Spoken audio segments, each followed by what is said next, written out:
Apprendre à s'arrêter pour les plus jeunes et apprendre les bases du cyclisme sportif pour les plus grands.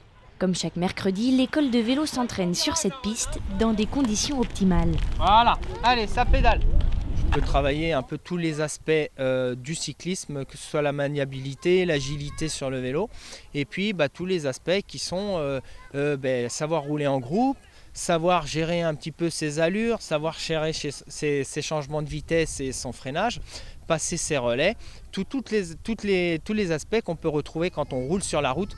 Le but étant pas de faire gagner tout le monde, le but est vraiment d'apprendre aux enfants les rudiments du cyclisme, pour que si dans les années futures, ils évoluent, ils progressent et puis qu'ils deviennent des champions, ils aient déjà ces notions-là en particulier. Des méthodes appréciées des jeunes, auparavant encadrées par des bénévoles, ils peuvent depuis l'an dernier compter sur les conseils d'un professionnel. Franchement, ça se passe bien, parce qu'il est quand même jeune, alors on s'entend bien avec lui. Qu'est-ce qui change ? Déjà le niveau, et puis l'envie de s'entraîner, quoi. Le Vélo Club Essartais mise sur ces jeunes et ça fonctionne. La section école de vélo est passée d'une douzaine de coureurs l'an dernier à 17 aujourd'hui.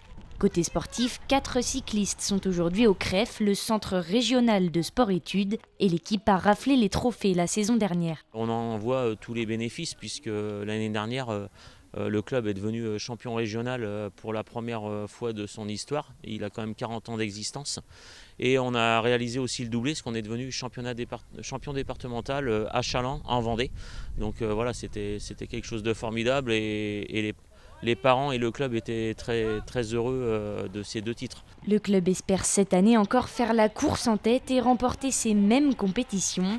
Mais pour connaître le résultat, il faudra attendre le 28 mai.